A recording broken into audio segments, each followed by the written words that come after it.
नमस्कार, बिहार तक देख रहे हैं आप। मैं आपके साथ मोहित कुशवाहा। इस वक्त पटना से सबसे बड़ी खबर सामने आ रही है कि जिस तरीके से रिजल्ट बिहार विधानसभा चुनाव के सामने आए, उसके बाद सबसे बड़ा सवाल यह है कि आखिर शपथ ग्रहण मुख्यमंत्री का कब होगा और वो शपथ ग्रहण कहां होगा और कौन कौन लोग उसमें शामिल होंगे। इसको लेकर पटना के जिला प्रशासन की तरफ से एक ट्वीट सामने आया है। उन्होंने साफ ट्वीट करते हुए कहा कि 17 नवंबर से लेकर 20 नवंबर तक, यानी कि 4 दिन तक पटना का गांधी मैदान पूर्ण तौर पर बंद रहेगा। उसमें किसी भी तरीके की सिविल यानी कि आम नागरिक की कोई आवाजाही नहीं होगी। उस पटना के गांधी मैदान में किसी को भी प्रवेश नहीं दिया जाएगा। फिलहाल आपको बता दें कि जिस तरीके से चुनावी नतीजे सामने आए, उसने सभी को चौंका कर रख दिया।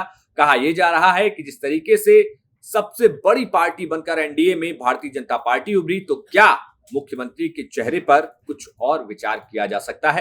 लेकिन फिलहाल आपको बता दें कि अब तक की जानकारी के मुताबिक जनता दल यूनाइटेड कल यानी कि 17 तारीख को अपने तमाम विधायकों की बैठक करने जा रही है, जहां पर विधायक दल का नेता नीतीश कुमार को चुना जाएगा। उसके साथ ही साथ भारतीय जनता पार्टी भी अपने तमाम विधायकों को पटना बुला रही है, जहां पर भारतीय जनता पार्टी अपने तमाम विधायकों के साथ अपने विधायक दल की बैठक करेगी। वहां पर भी अपनी पार्टी यानी कि भारतीय जनता पार्टी अपना विधायक दल का नेता तय करेगी। लेकिन सवाल वही है अभी भी कि आखिर मुख्यमंत्री के साथ अगर उप मुख्यमंत्री के तौर पर जो नाम होंगे, कितने उप मुख्यमंत्री बनाए जाएंगे और वो कौन से नाम होंगे, जिनकी चर्चा अभी तक फिलहाल चल रही है। उसमें एक नाम जो सब जानते हैं, जैसे कि वर्तमान में जो सम्राट चौधरी हैं वो डिप्टी सीएम के तौर पर हैं, लेकिन उनके साथ ही साथ रामकृपाल यादव का भी नाम चर्चाओं में चल रहा है कि उनको भी डिप्टी सीएम के तौर पर जिम्मेदारी भारतीय जनता पार्टी दे सकती है। इसके साथ मंगल पांडे का भी नाम इसमें शामिल किया जा रहा है। लेकिन फिलहाल बड़ी बात यह है कि जिला प्रशासन की तरफ से 17 तारीख से लेकर 20 तारीख तक पटना के गांधी मैदान को पूर्ण तौर पर बंद रखने की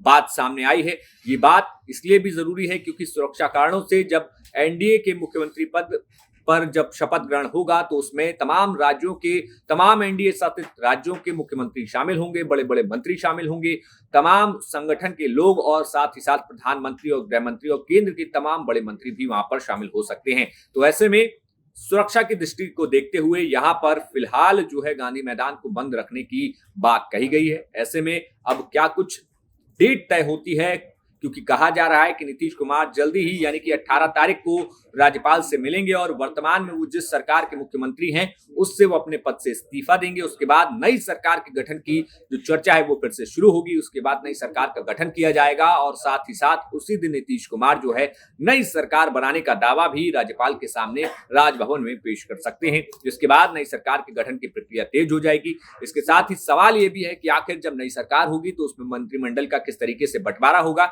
ये कहा जा रहा है कि दोनों ही दल यानी कि जदयू और भारतीय जनता पार्टी दोनों के बीच में बराबर बराबर मंत्रिमंडल जो है उसका बंटवारा होगा। इसके अलावा जो चिराग पासवान की पार्टी है एलजेपी-आर, उनको 3 मंत्रिमंडल के पद दिए जा सकते हैं। इसके अलावा जीतन राम मांझी की पार्टी हमको भी एक मंत्रिमंडल का पद दिया जाएगा। उसके साथ ही साथ उपेंद्र कुशवाहा की पार्टी में जो 4 विधायक जीत के आए उनमें से किसी एक को मंत्री बनाया जा सकता है। फिलहाल देखना होगा कि आगे आने वाले 4 दिनों में क्या कुछ राजनीतिक घटनाक्रम पटना में और खास तौर पर बिहार की राजनीति में देखने को मिलता है। आपका इस खबर पर क्या कुछ कहना है, हमें कमेंट बॉक्स में बताइए। देखते रहिए बिहार तक।